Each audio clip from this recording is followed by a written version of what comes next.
Welcome to Shop Talk Live, Fine Woodworking Magazine's bi-weekly podcast. I'm senior web producer Peppermint Pernick, and joining me today are executive art director Mike Pekovich. Hey, guys. And senior editor Matt Kenny. Hey. Matt, would you care to explain to folks why I signed on as Peppermint Pernick? I thought we've explained that before. We haven't? I don't think we have. Peppermint Pernick is your alter ego here around the office. It's only the alter ego for you. Everyone calls you Peppermint Pernick now. It's because Ed looks like a 1940s newsman, and I thought, okay, what's a good nickname for a 1940s newsman? And I thought, a man back then. What about me looks like a 1940s newsman? There's no fedora with a press card in it. Your general demeanor, I should say, is sort of 40s newsman. And a guy back then could be called Peppermint with no irony and no insult.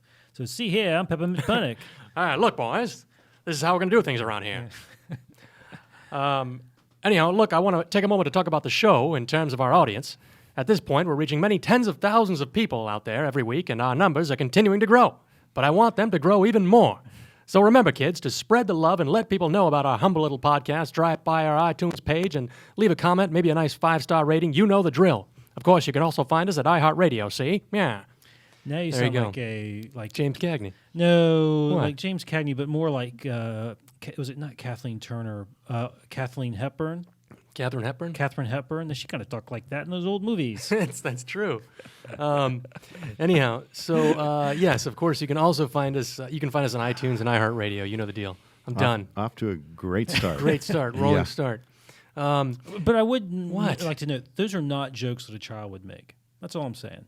Absolutely not. No, not childish at all.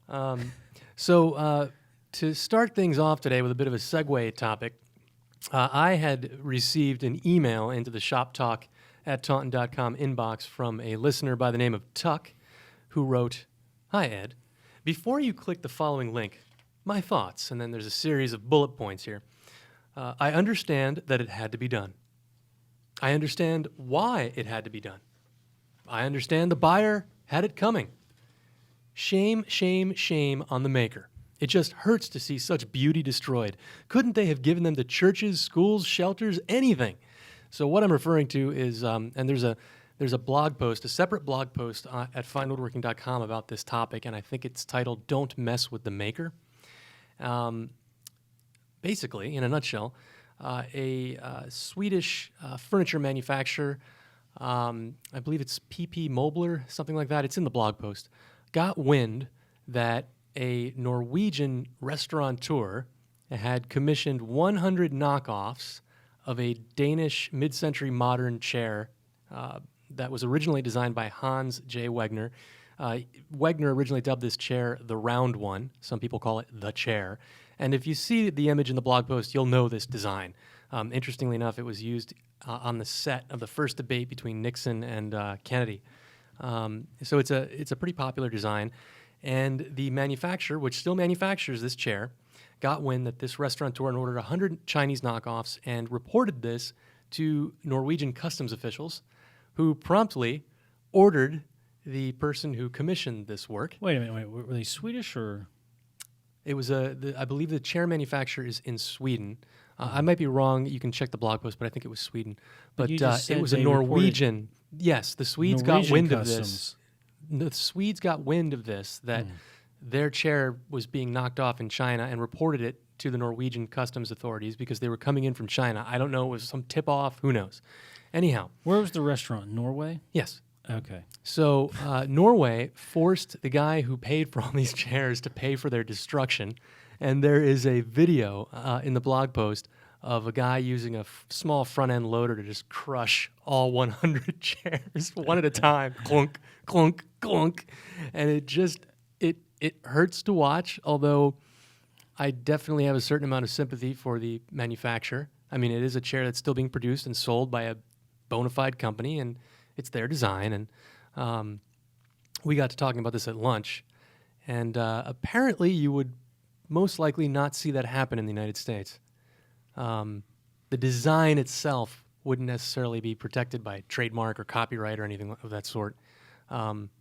Rather, the manner in which a piece of furniture is built, if there's some sort of very specific way something is built, methodology to construction, that sort of thing can be protected. But I gather the design itself cannot. That's correct. I mean, you see knockoffs of high fashion clothing at Target and places like that all the time. But Not Target. I'm not. well, not you at see Target. Louis Never seen it at Vuitton Target. knockoffs being sold in New York on Canal Street. However, Yes. those people always get busted for selling counterfeit goods. So why are they getting busted for selling counterfeit purses? Because they're passing that off as the original.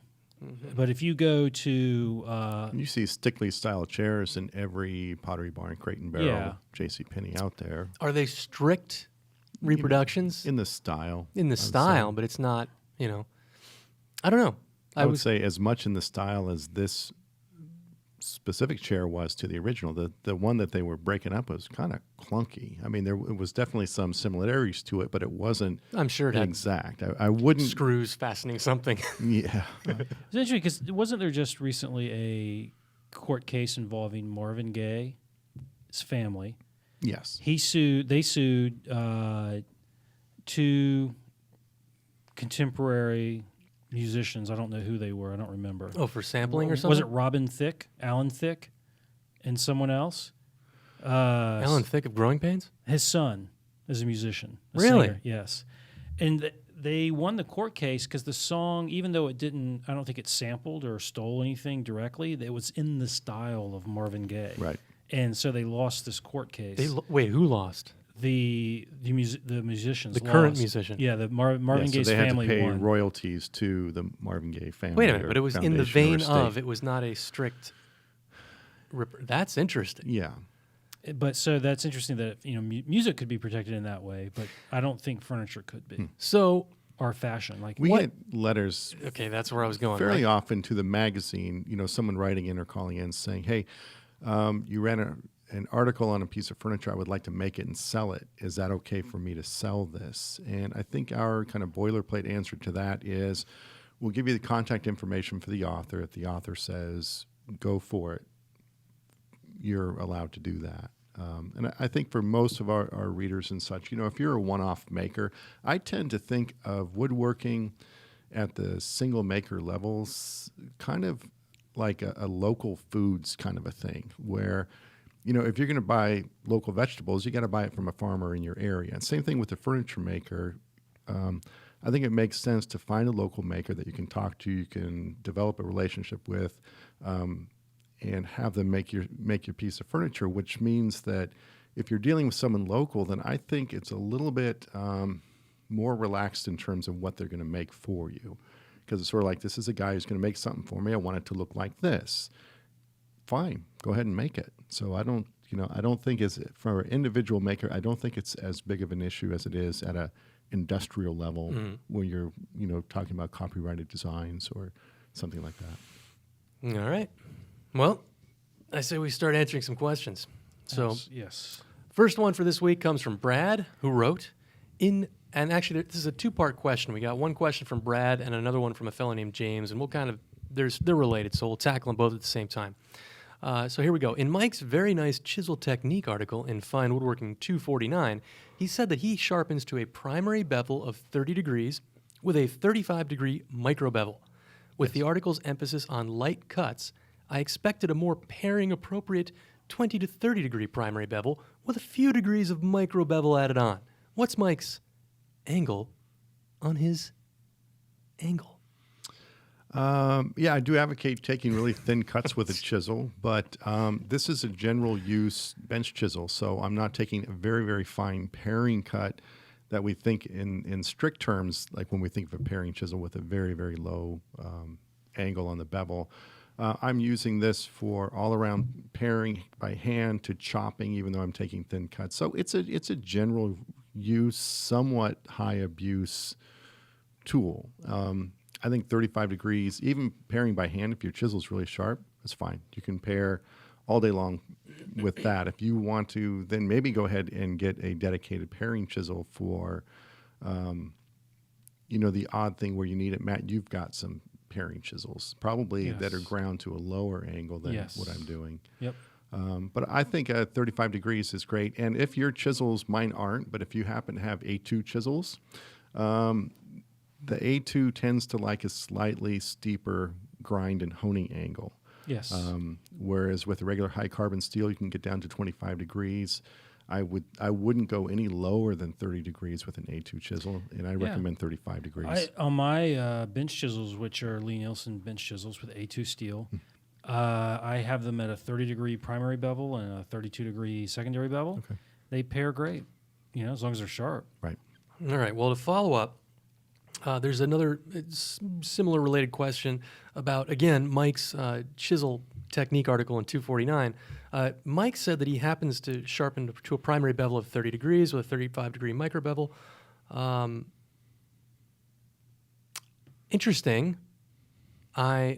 Apparently, in my script for the podcast, I just duplicated the same question. But basically, what this guy was saying, you want to paraphrase it, Mike, because we talked about the this. question was, and this comes up pretty frequently whenever folks see it. I'm using a Japanese-style chisel with a hollow grind or a secondary bevel, because the rule of thumb with Japanese chisels is that because you have a very thin, brittle layer of hard steel for your cutting edge, which is backed up by thicker, softer steel, the general recommendation is to have just a flat grind or flat hone on that tool, so that softer steel acts as a backup to the brittle steel to keep it from fracturing. My chisels, again, I do grind with a hollow grind at roughly 30 degrees, but because I'm putting a secondary bevel on at 35, a steeper angle, that harder steel is supported very well, and there's really no chance that steel is going to fracture, or it's just not really compromised by that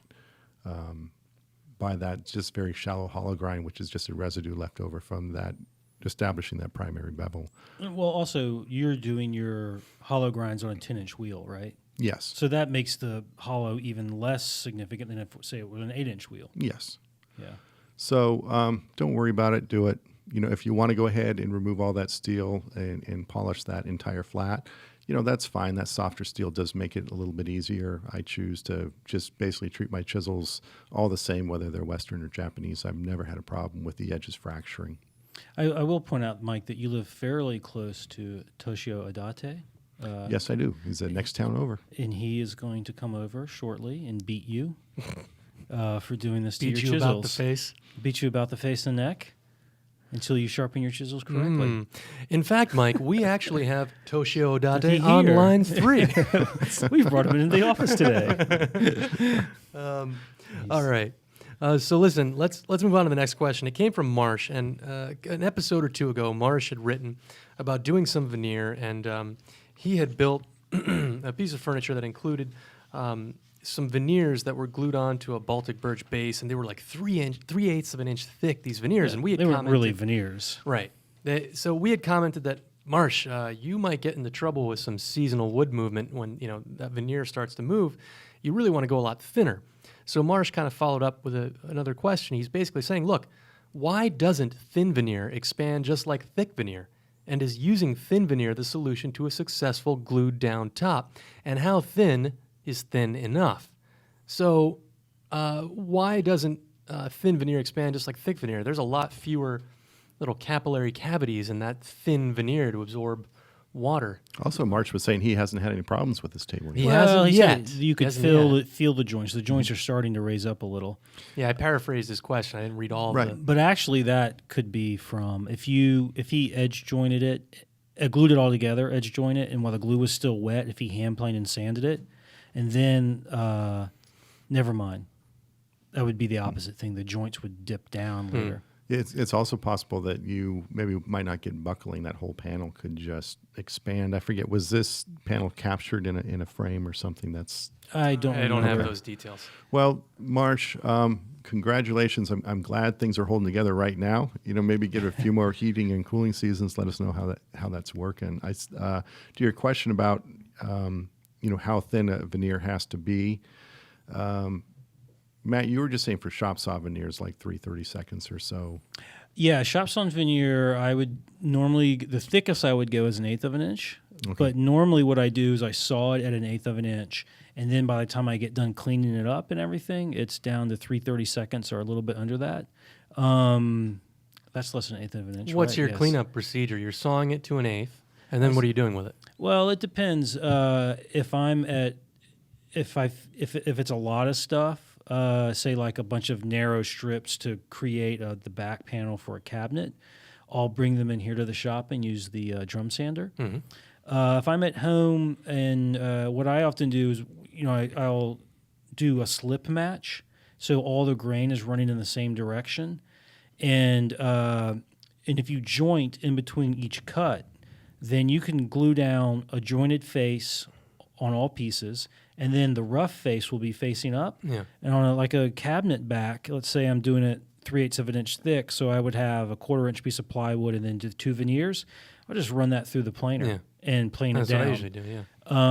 Because at that point it's thick wood, Right. in essence, Right. in all practicality.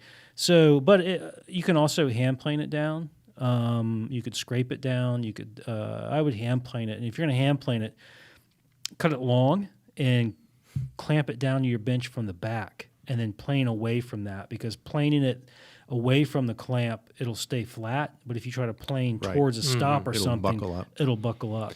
And a while back in the shop on our big planer, I was trying to do some thin veneers. So I thought I'll double stick tape the leading edge of the veneers down to a piece of MDF and run that through the planer. Yeah. So I ran it through. I heard this crack, crack, crack, crack, crack, and just out came a clean piece of MDF and no veneer. And that double stick tape got all over the planer head. I think it's still there. If you ever change those knives, it's a little bit sticky. That's me. Yeah, with straight knives, almost on any planer, Michael Fortune, I think he goes down to about 1/8 of an inch. Anything under 1/8 of an inch is almost pointless on straight knives. With a segmented cutter head, Tim Rousseau says, we just did an article on resawing, he and I together, and he says that with his segmented cutter head, the success rate under 1/8 of an inch is around 75%, I think is what he said, which is actually better than a straight knives, but still, you still have to do a similar thing. What he does is he gets a piece of MDF, sprays it with photo adhesive that's kind of tacky, but it's not permanent. Okay. And he puts the veneer on that and sends the whole thing through. And segmented cutter heads just handle it better, and you get more success. All right. Okay. Or just don't work with veneer. There you go. Well, get out of here. Get out of here, see? All right, well, listen, I say Scratch we... gravel, Pekovich. I say, nice. I say we head into our first segment of the day, and this is going to be a combo segment. It's going to be all-time favorite tool and technique of all time for this week, where we sing the praises of our most cherished and beloved tools and techniques. Where are we going to start with today? I'm going to pick, by way of what I feel are the most interesting props here. Going with you, Matt. Going with you. So my favorite tool, because I've recently been using them, are the tools I use to do hollow form turnings. And I brought in 2 different hollow forms that I've done. This one I started last fall, and I just finished it up before I went on vacation.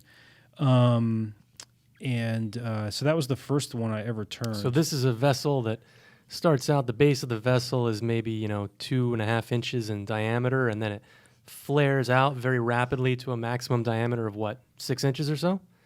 Whatever. And then it kind of turns back in, and you've really, I'm trying to describe this for folks who are just listening, you've really gone in here and hollowed the heck out of this thing. Now, at the lip, the thickness is maybe like 3/16. It's really thin. Are all the walls, do they stay that thin, or they get a little bit thicker down toward the bottom? It was my first one. Some places it's probably 1/8 of an inch. Some places it's probably 1/2 inch. No, it's not, never that. That one actually is going to get a lid, which is why the top throat is kind of thick, because I'm going to put a lid that pops down in there. Okay. But so that was the first one, and then the second. Then I just turned this one. It was like a goblet kind of thing. Kind of inspired by a teacup. I was going to say, like a little Japanese teacup or something. Yeah.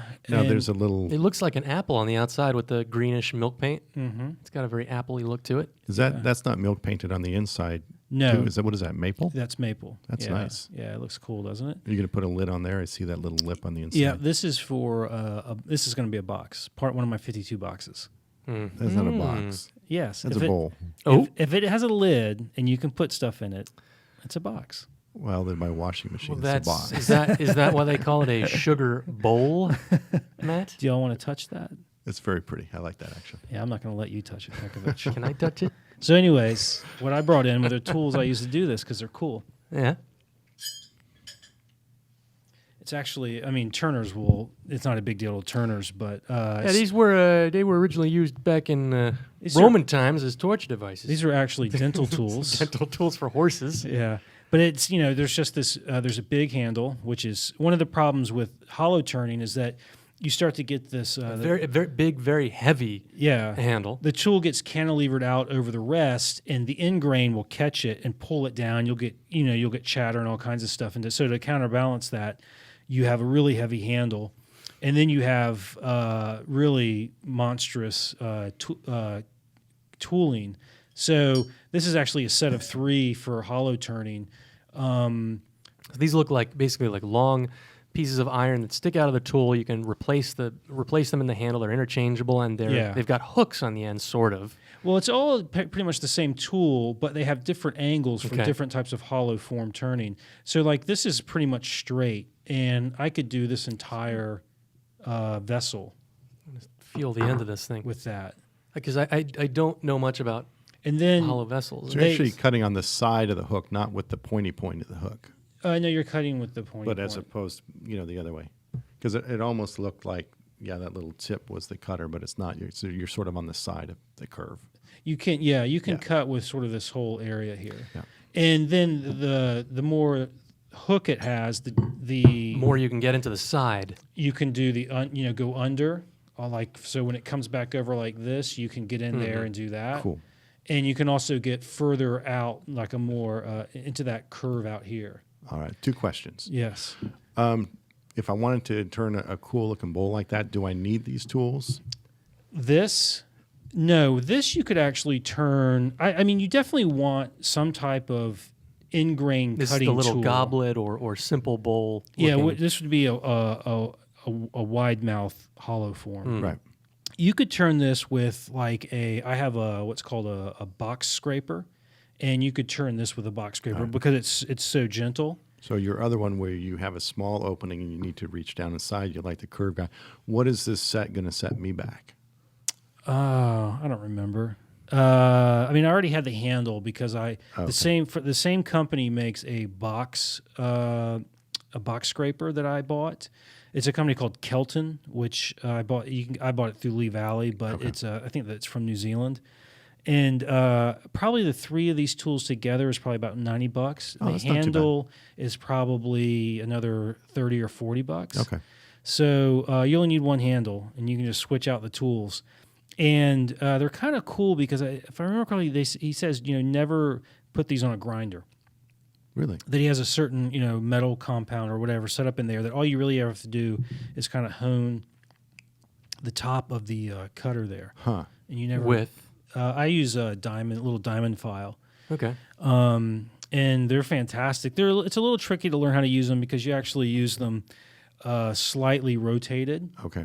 And so initially, it's going to get sort of pulled. Right. But so you'll figure out. I mean, soon you figure out how you can hold it and keep it steady.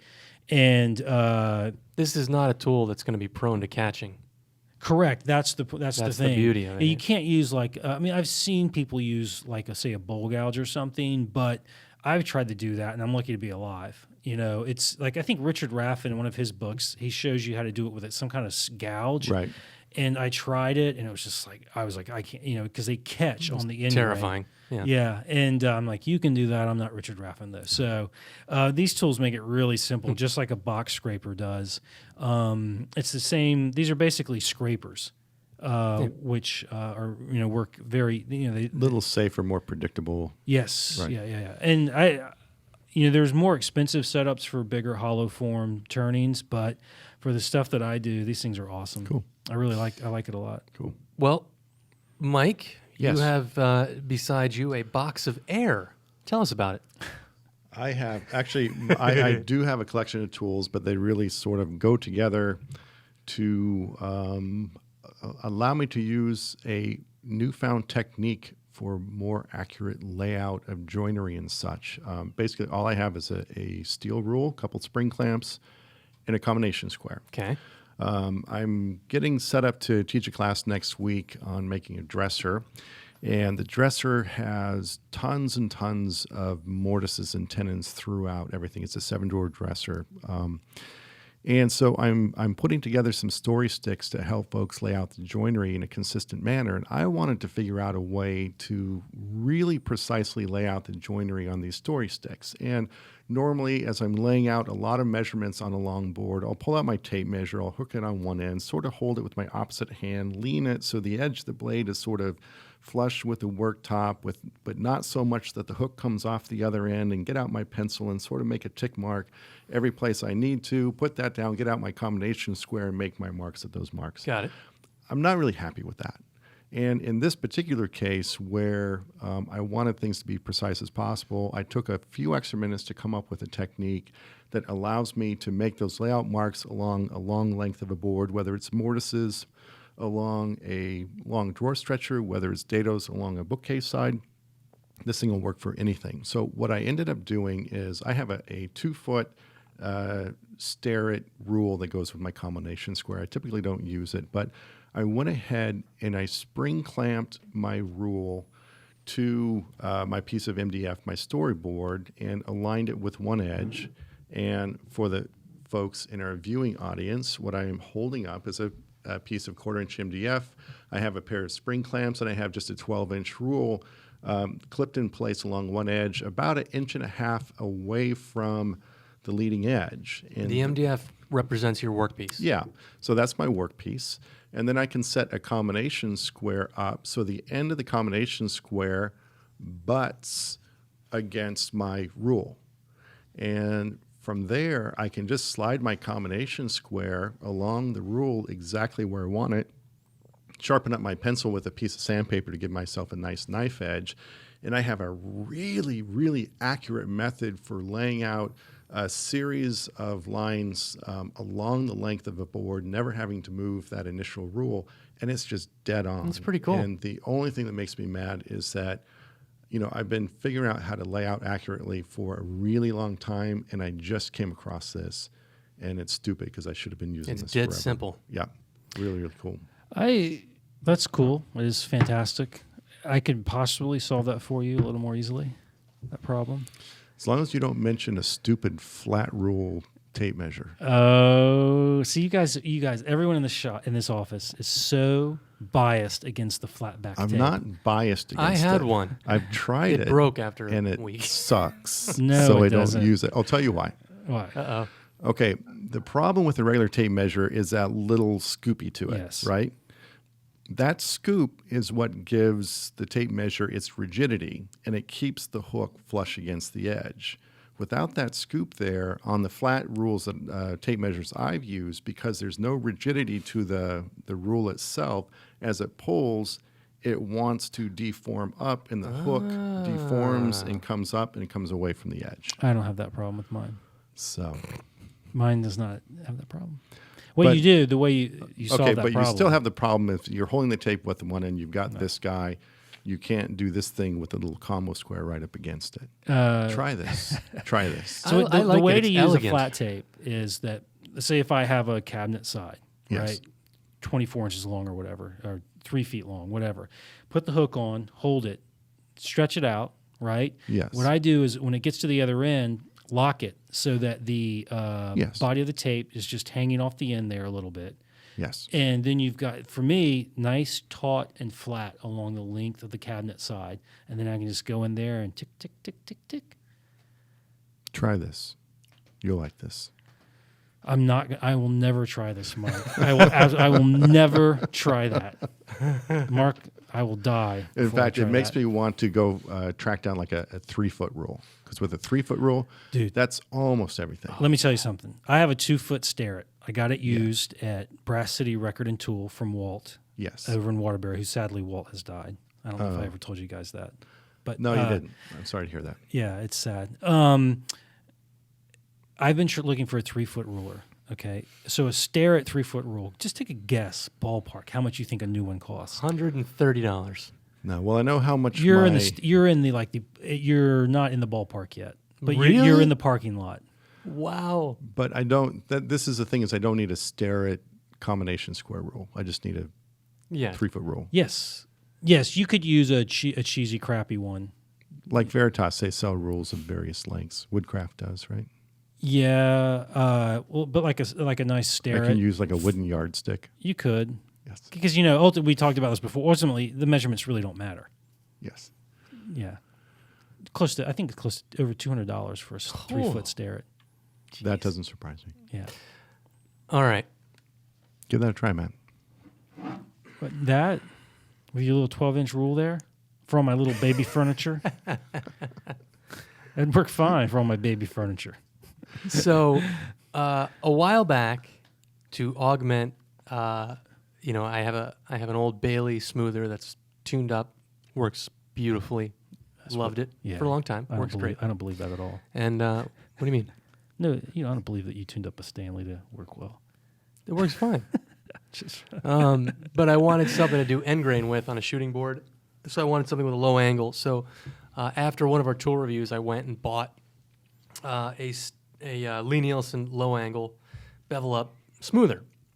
And originally, I was just going to use this on my shooting board and for end grain stuff like that. And I quickly found I started to notice that Tim Rousseau uses a low angle, but the same thing, for a lot of just regular smoothing of face grain. And I started experimenting with that, and I love this thing. I use it for everything now. I mean, absolutely everything. I haven't touched my old Stanley in probably 6 months, if not more. This one plane is awesome, and I find it so much easier to smooth boards with. And I'm cherry, pine, walnut. That's usually what I'm working with. So what angle do you have your bevel at? This is on the at pen? 25, and then It's 12 degrees probably, so it's 37. 30. Yeah, there you go. Okay. Very close to a It's- standard pitch It's bench plane. But this thing just feels so good. No it's way. so comfortable to hold. I'm sorry. You're honing at 25 degrees, I think the primary was 25. and yeah. so are you kicking that up a notch Yeah. to what? I don't know, a few degrees. Okay. Yeah. 27, 39. Yeah. So you're still quite a bit lower than 45. Yeah. Okay. So you're basically using this. It's a lower angle plane. Yeah. The way it's ground. Okay. And it works. I love this thing. The only problem I have is, well, do you notice the Rust? the rust on this thing? Because I have a basement shop. Yeah. It's about once a month. I keep close tabs on it, and about once a month I take a little bit of 4/0 steel wool to it, and then I cover it in wax, and there's this whole rigmarole. I don't know what the humidity level in my basement is. I have a dehumidifier in there. It's a dry basement, but it's still got Right. humidity.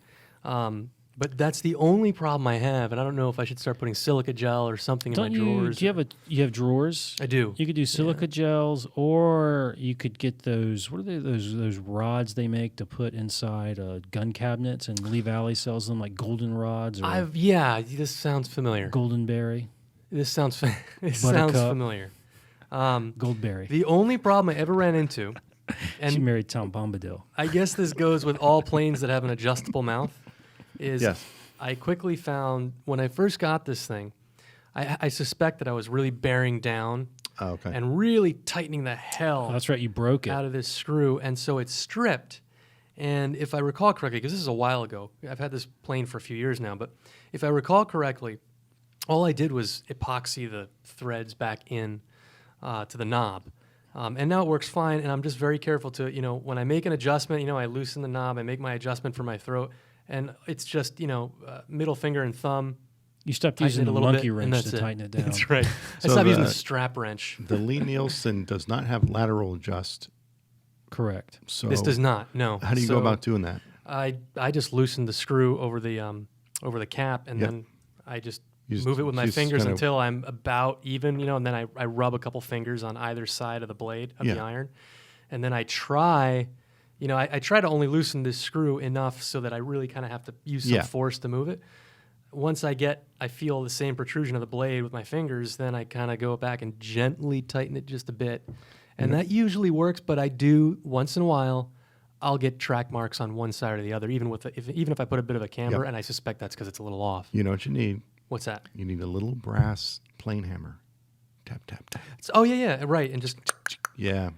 that's cool. While it's already socked down. Well, same thing. I would lighten Loosen it up it, a little yeah. bit. That's a great idea. I never and thought give it a about little that. tap. Plus, you have an excuse to buy a cool little hammer. You could maybe get Totally. one with like the handle would be made from like unicorn bone, and Yes. the head would be made from Kokoro. unobtainium or something, With a phoenix feather down with the a center. phoenix feather down the center. But I that- was just at Harry Potter World. Oh, we're On talking after the Monday. podcast because I want to take my daughter to Disney World in November. Daughter, nothing. I'm going on I my own. really want to go to that ride. Well, Disney World, that's not where Harry Potter is. That's That's, Universal. At Universal, yeah. My in-laws live about two or 3 miles from the gates of Universal. All right. But anyhow, to surmise, I to thought sum Las it up, Vegas rather, was bad. that plane is so easy to use, and I would imagine it's a combination of factors, but it is so easy to make any board look like $1 million with that plane. Cool. So What's really happening is Ed will hand plane with that, and then when he's not looking, I sneak in and hand plane over it. And so he thinks he's doing this amazing job, but it's that's really just me. incredible. Anyhow, so let's get out of this. Let's move on. The next question comes from Matt, not Kenny, who writes, first of all, I love the show. You guys are awesome. I was at the flea market the other day, and like most woodworkers, I was pulling drawers out looking at the joinery, and I came across this obscure joint. This piece looks to be at least 100 years old. Have you guys ever seen this before? I'd love to know the history. How is this joint made? I think it would look awesome with some contrasting woods. I might add, this would make for a great visual aid on the podcast. Well, just for you, Matt, we have a great visual aid on the podcast, but in the video, I'll actually give this to our videographer to slip this image in. But so this is, I will let you guys chit chat about this amongst yourselves. but Everyone's seen everyone's this seen it, joint, right? yeah? So this is the turn of the 20th century when machine-made furniture started to really come into vogue, and what you're looking at is it's essentially a pinned rabbit, but the drawer is a drawer. The drawer side, the profile of the end of the drawer side where it meets the drawer front, the end grain of the drawer front, it's a series of half circles, and those fit into a negative of the same shape in the end grain of the drawer front, and then each one of those half circles has a dowel going through, pinning it. I don't together. actually Isn't think that what those are? It's not actually a dowel that's I think the applied dowel after. is cut actually- into the drawer front. Right. Oh, the dowel is cut into the drawer. You're absolutely correct. So if you picture Yep. like a plug cutter going Yeah. along and drilling a series of holes, leaving the little Yeah. plugs sticking up, that's Yep. basically what it looks Totally like. right. Yeah, I forget what this is called. I once It's in the last- ubiquitous. I mean, you see this last all year the or time. so, I got an email from a reader who wanted to make a new drawer for some cabinet from about that time period or case piece, and it had that joinery, and he wanted to reproduce that joinery. And I did some research for him because I have nothing else to do. And this is the Van Allen joint. Yes. So I said, here, let me Google that for you. I forget the name of it, but it was one of the first mechanized joints in mass production, like in industrialized furniture. And I can't remember the name of it, but there was a machine that would Yeah. cut that joint. And the guy wanted to do it by hand. And I was going to think, oh, how would you do this? And I was like, well, I was like, well, I'll just check Fine Woodworking. Lo and behold, there was an article, Yes. some guy who did it all by hand. Yes. And I was just like, what? is Dr. that? Von Nostrand, Yeah, Dr. if Von you like Knucklehead. Seinfeld. Why? I just emailed the guy back, and I was like, look, here's this. Here's how the one guy did it. You're crazy. Don't do it because it's. I don't know if you're just a guy who just builds stuff for fun, and it's the pleasure of finding things out, and it's kind of neat to look at.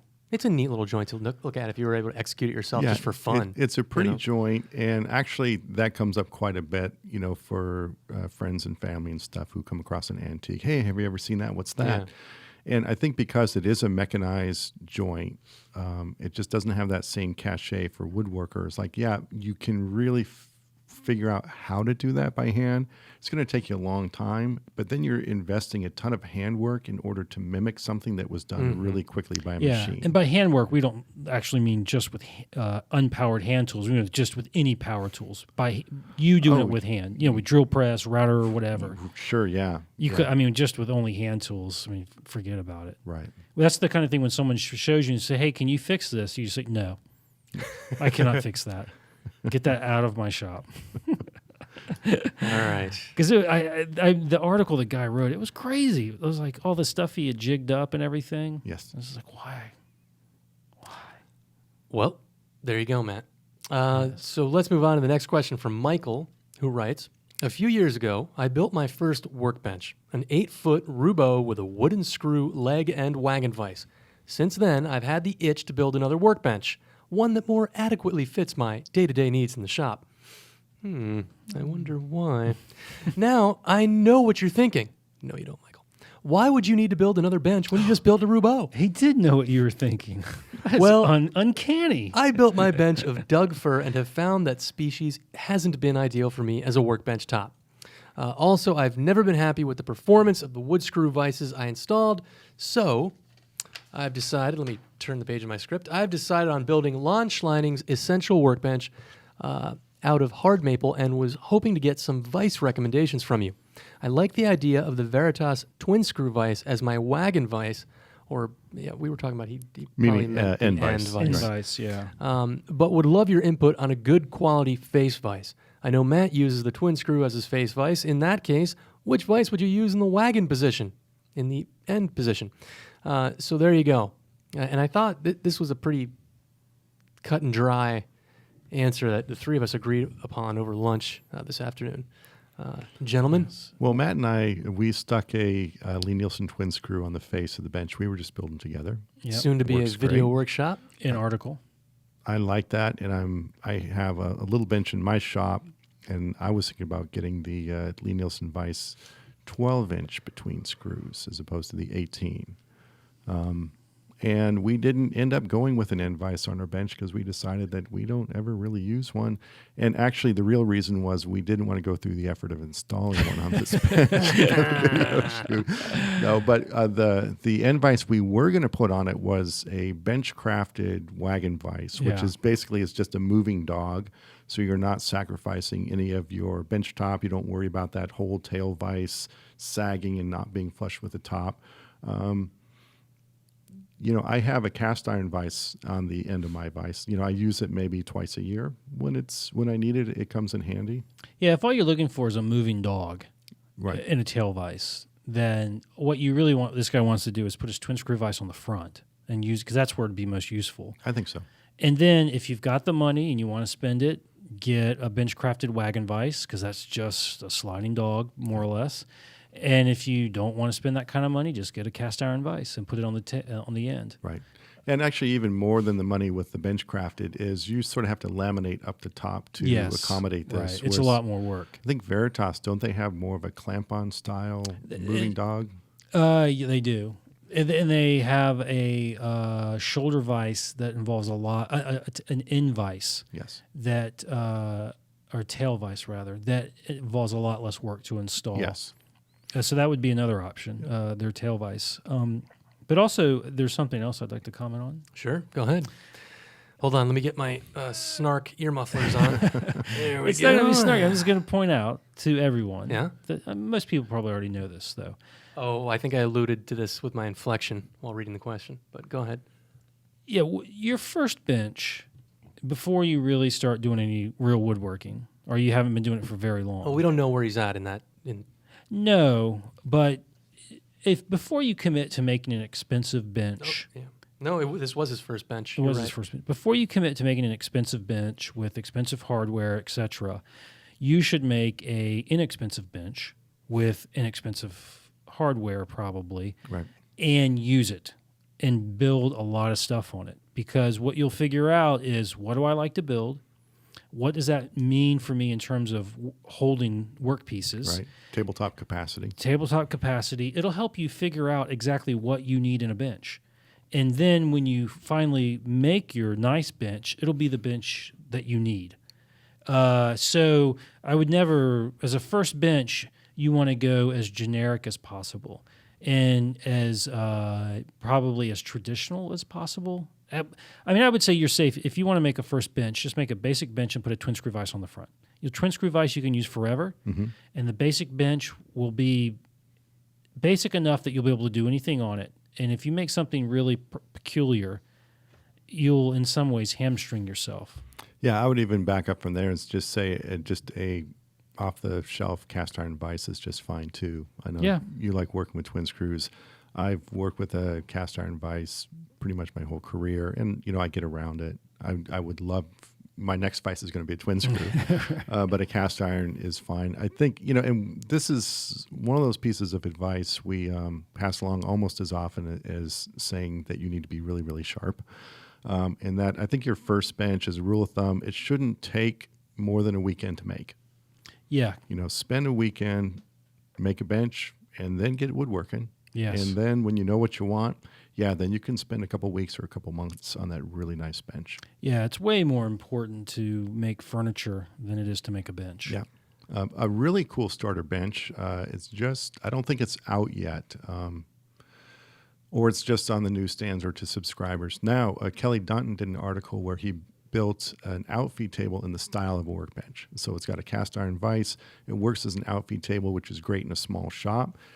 It does double duty. And then even if you do have a regular workbench too, you sort of have now 2 workbenches to work with. Yeah. And it's a very, very simple, sturdy design, easy to make. I'd say if you're looking for a good first bench to make, that would probably be a good place to look. Yeah, it might take you a little bit longer than a weekend, but it's very, very, you don't need a hollow chisel mortiser. Right. And all you need is a dado set and a table saw, Yep. and you can do it. Yeah, and he glued up his maple top. If you want, you can buy a pre-glued up maple top. There's no worries about that. Yes. All Or right. pre-glued up MDF countertop. Yeah, solid core door. It's all going to work.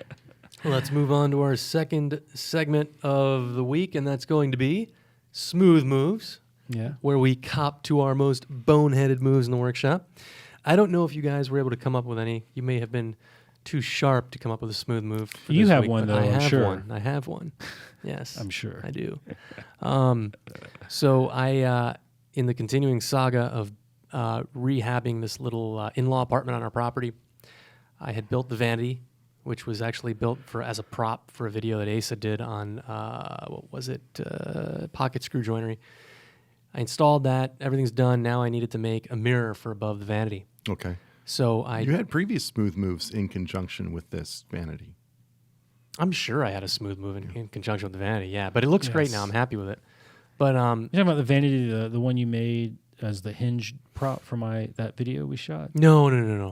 It's totally different. The one where you put the French cleat on the wrong side? No, that's just a wall cabinet. Anyhow, this was why don't I drive one of those hollowing tools into your brain?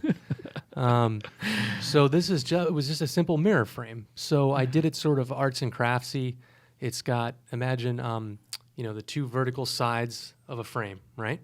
And then the horizontal elements are through mortised in through those vertical pieces. Cool. Do you not And know any all of the the- correct terminology for these parts?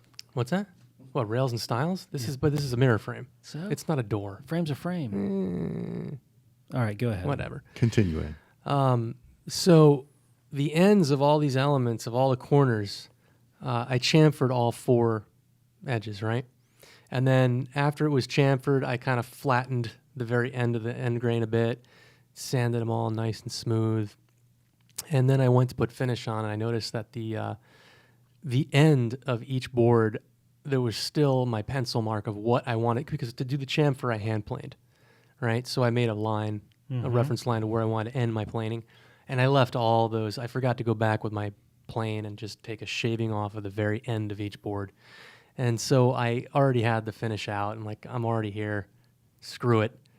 I just sealed in the pencil forever because you're never going to see it, because one end is on the bottom, so it's looking down at the vanity top, and Right. the other end, there's a window casing above it, so you're never going to see it. And that's above eye level. And I thought of Mike, because Mike, one time when I was building a writing desk, I was really attacking the inside of the desk and putting finish on everything, every surface on the inside of the desk. And he kind of walks in and scratches his head. He's like, "Why are you putting so much finish on the inside of that desk? It's never going to be seen."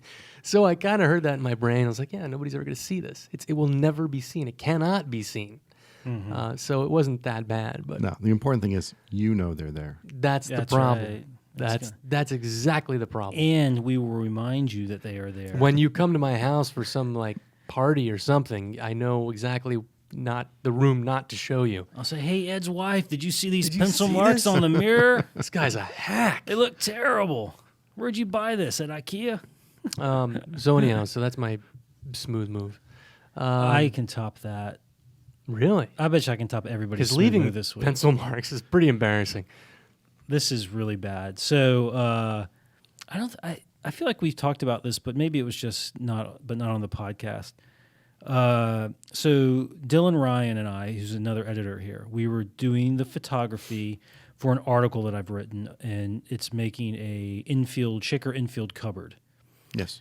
And so he comes over for the first day of shooting, and we're going along, and one of the photographs is supposed to be me cutting dados for the shelves on the inside of the cabinet. All right? Mm-hmm. Yes. So I have these two cabinet sides that are single boards, 13 inches wide and 7/8 of an inch thick and 52 inches long roughly, and I've already cut the pins. The dovetails for the top to the sides, perfect. Everything's great. Time to cut the dados. Get the dado set in there, get out my crosscut sled that I use for dados.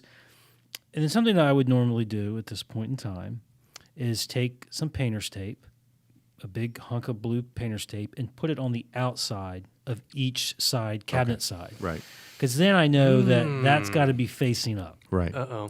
But So no joinery on that face. So no joinery. You don't want any joinery on the outside. Not so, where the blue tape is. That's right. So because you're cutting these dados on the inside, right? Yes. Okay, got it. The inside of the case, yeah. Mm-hmm. So I'm about to put the blue tape on, and I think to myself, like an editor, I say, if there's a piece of blue tape on the outside of this cabinet side in the photograph, one, Mike's going to be upset, probably. Yeah, this is Mike's fault. He'll say, why did you take that photograph with the blue tape? Now we got to, and this is the problem, you have to explain why the blue tape's there, because you can't just Photoshop it out. So That would be you just get your Sharpie and you write out outside, yes. on And the blue tape. I'm We're all gonna good. get a Sharpie and write the word out on a piece of hard maple. And then I'm gonna spend 6 hours hand planing 1/8 of an inch off of that cabinet side to get rid of the Sharpie. No, you write it on the blue tape. On the blue tape, Matt. But oh, I see. Duh. Well, anyways, so I decided not to do the blue tape. And so Dylan, of course, is talking to me. We're getting things going, and I pick up the side, make the first cut, and I realize, wait a minute, this is really smooth. Oh. And because I had pre-finished the insides, Sure. and I realized I'd cut it on the wrong side. And I was thinking like, well, what can I do? I was like, I can repair this through dado. And I thought, so I started to make a repair for it, and I was just like, no, we're not repairing it. I was like, just leave. I'm going back to work where, it finishes at 13 inches wide, but all my stock was like 16-inch wide. So I'm like, I got to go back, drive 40 minutes to work, Right. and use the shop at work because there's a 16-inch joiner, and mill up another side. I got to cut the tails and all this business, and so that was horrible. Horrible. That stinks. Yeah, it was bad. Oof. But I was able to use that side. I eventually was, cutting it up and stuff to make other things in the cabinet. So it wasn't a complete waste of a beautiful 16-inch wide piece of hard maple. No, but the smart thing you did was, I'm sure you gave it some creative thought, and it was just like, cut my losses, start again. And that was probably the fastest, most efficient, best fix. It was absolutely the best fix because Yeah. I can't do a repair that well. And the problem with a repair like that is that a dado has straight edges, Yeah. right? Straight edges always show up. Yeah. Usually if you do a repair, you want the edges to be angled or curved or something to hide them better. Right. Yeah, you got to cut your losses. Do you have anything? Also, I do not. I No? didn't pay for the lumber, so I didn't really feel all that bad about it. All right. Well, nothing from Mike this week. 'Cause Came he's out of been a- Ed's budget. He's been a what? Because he's been a good boy in the workshop this No, week. because I'm working on a commission piece, and I cannot publicly attest to any smooth moves on a piece. Oh, because I'm working on a commission piece. That's for the Rockefellers. No, just in case they're listening, there have been no smooth moves on this Yeah. cabinet. All right, George Pekashima. All right. So listen, let's move on to a couple more questions for the day. And the first one's from Julian, who writes, I have a workshop that is too small for a table saw. To cut wood, I use a track saw, which works well. However, I see many projects that assume you have a table saw for rabbits and dados. What would you recommend as the best cutters and techniques for making rabbits and dados with a router? Whatever I do, I usually have to make multiple passes, which is hard work and time consuming. Are there any other tools that would do the job? This was kind of a pretty straightforward solution. Cater your grooves to your bits was part of it. Well, one, for the rabbits, just get a rabbiting bit set. Yeah. And if you're going to be doing it with a handheld router, you got to take that into account. If you have a router table, I would recommend the Infinity rabbiting bit set. Oh, it's a sweet set. It's expensive, but it's well worth it because you can cut any size rabbit you want to. They've got that big. We should A describe 2-inch diameter cutter head. and it's got a whole bunch of different bearings, different diameter bearings. Bearings from 2 inches in diameter down to almost nothing. Yeah. So you can cut up to almost really a 2-inch wide rabbit. For the dados, if you want to go the router route, solid carbide spiral bit, Yep. and I would use a plunge router myself, and also a T-square, right, Mike? Yeah, figure out some way to guide the router. So going across grain, a little T-square jig to guide it is fine. Going with the grain, you probably want to add a fence to your router. Yes. And really, no, I don't think there is a better way to tackle the job other than, and sometimes even the table saw isn't really the best way to go about doing it. Especially if it's a stopped Yeah, dado, for right. example, or stopped rabbit. Then I think the router is by far the best way to go. Make sure you have a router which is, at least, mid-sized router, plunge router is good. Make sure you got some nice sharp carbide bits, and it shouldn't be that tough. Yeah, Greg Palini and Greg wrote the article, I edited it, about, I think it was 5 ways to guide your router or something. Yeah. And there was a really nice basic T-square for doing dados in there. Yeah. So check out that. But all of these, to guide a router to do grooves, dados, and rabbits, there's just tons of material. In fine woodworking, there's absolutely Yes. none on the internet. Zero. There are no videos on YouTube on how to do this. The only place I've ever seen this information is in fine woodworking. Is that amazing? It's amazing, like that. So, I just accidentally looked at the camera. did it break? No, I think it's okay. But he did ask about other tools, and there are other tools you could do this with. You could get a rabbiting plane. Do an Andrew Hunter. Yeah, that's going to be a lot faster and more efficient. Establish the walls with a handsaw. And you can cut dados by hand. That's true. Yep. So you would want a rabbiting plane and a router plane. Routing plane for the rabbits. For the dados, you would want a router plane to make them all a consistent depth. Yeah. And you'd need a handsaw and a chisel.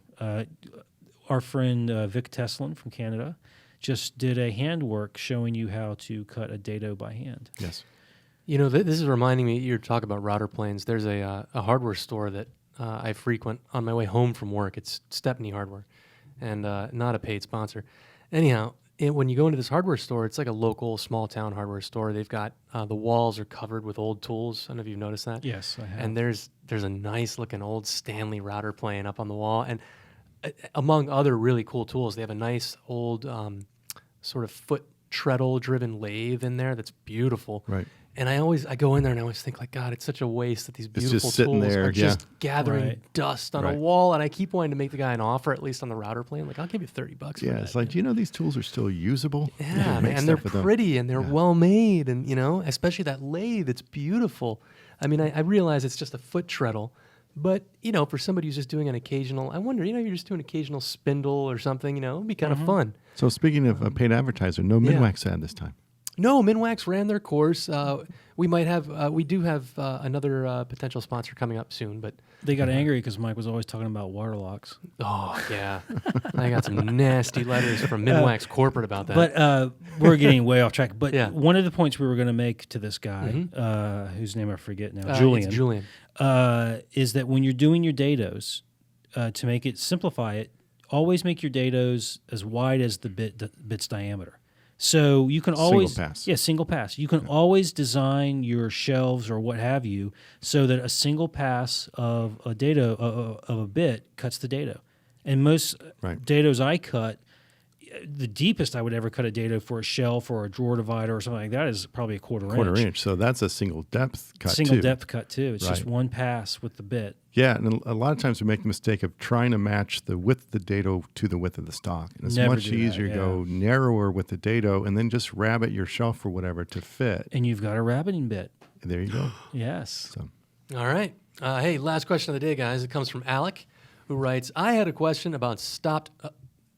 look at this. Stopped about dados? stopped dados. I'm working on the walnut nightstand plans by Michael Cullen in the magazine recently. There are some stopped dados that start and end in the middle of several panels to house haunches between tenons. Michael Cullen lowers the workpiece onto the router bit, I guess he's at a router table, and uses stop blocks on the fence to limit travel. Is this safe? Maybe because I've never done this, it seems sketchy, but is there a safer but still accurate way to do this? Do it all the time. Is it? It's kind of. It is safe, right? Yeah. We Yes. all agree that it's safe. Yes. And he's doing it at a router table. I do this all the time, and I don't even use stop blocks. Yeah. And it's safe. Tick marks on the fence. Yeah. And but it's also I get a little tickled by this question because he's asking like, you guys ran an article, and I think that you put something in there that's really dangerous. Are you sure that it's safe? It's like, no, we put really dangerous stuff in the magazine all the time. All the time. Yeah, all the time. Use a shaper without a fence. Go ahead. Yeah, no. It is safe. You can do it at the table saw too, But with stop blocks. If you're nervous about this, the alternate would be shown by Tim Rousseau in a recent article where he makes a nice little ash chest of drawers, and he uses a fence and a plunge router yeah. and a track, a fence, like a modified T-square. It actually has two fences that captures the router between them. Yeah. And so if you want to do it with a handheld router, which would be a perfectly good way to do it, and it's the same type of joint where it's called a housed tenon. So his has a bunch of little tenons across these shelves or these dividers, and also then there's haunches in between them. Right. And so that article shows you how to do it with a handheld router. Yeah, and so you need a plunge router for that. You need a plunge router for that. And again, you can only see that in the pages of Fine Woodworking. That's That's right. right. All right. The internet's actually broken. Don't even go to the internet. Google is down. We get lots of comments on our page in the iTunes store, as well as through email, and you know the drill. We read a few of these every week, so I got a few.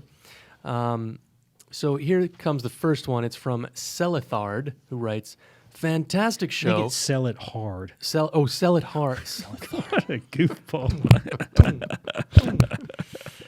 Oh, that was great. That was great. Sell it hard. Well, it's all lowercase, so it's except for the S. And there's so, no you know. spaces, yeah. Sell it hard writes, fantastic. Pull it together, Ed. Pull it together. Come on, Peppermint, be a professional. Fantastic show. The content is spot on all the time, and I am never disappointed. I have not caught the video feed, but don't feel the need to. Descriptions and advice are thorough and never dull. The hosts have a great rapport that keeps the entertainment value right up there with the content value. That was plural, not singular. The hosts. Yes. Yes. Jack from... Oh, sorry. Let me try this again. Jack from SoCal wrote... Jack from SoCal wrote, "Love the podcast for all the same reasons that everyone else has mentioned, but admittedly, starting to get sick of that East Coast-centric click vibe. We're not sure what that is, Jack from SoCal. You'll have to explain." Last episode, we had Craig Thibodeau on. That's right, He baby. was in San Diego. Yeah, baby. Also, Ed's hair on the podcast cover art, taking the outline of the artwork, making it look like he ran a router with a tongue and groove bit over his head. For God's sake, can someone please do something about that? Yeah, his wife has been trying to do something about his hair for ages. That's actually how it looks in real life. My nickname, one of my nicknames in high school was Chia, because of my big Chia Pet fro I used to have. But anyhow, and finally, on a more serious note, we are brought down a peg by The Real Charles, who writes, "When I listen to woodworking podcasts, I want to hear talk about wood, not silly childlike attempts at humor. These guys know wood, but they are not stand-ups." Well, Charles, That's Agreed. yeah. as a Yes. salute I thought we were stand-ups. to your comment, please take this in the spirit in which it is intended. May I offer you a segment we haven't run in quite some time? I'll just Put that out there. Put that there for the video camera. Sorry for rubbing my shirt against the mic, folks. I offer you a segment we haven't run in quite some time. An excerpt from Bruce R. Hoadley's seminal tome, Identifying Wood. R. Bruce Hoadley. R. Bruce Hoadley, thank you, Matthew.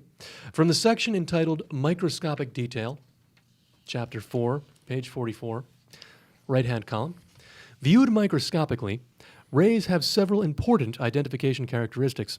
On a tangential surface, we first note the ray width. A ray that consists of a single vertical series of cells, that is, a ray that is only one cell wide, is a uniseriate ray. If it is 2 cells wide, it is a biseriate ray. And if it is 3 or more cells wide, it is a multiseriate. To be more precise, you can attach specific numbers to the designations, i.e. 5-seriate, 8-seriate, etc. On a side note, it should be noted that the Supreme Court recently legalized multi-number seriates. So there you go. We're bringing the serious back into Shop Talk Live, the real Charles. Take that seriously in the spirit which it's intended.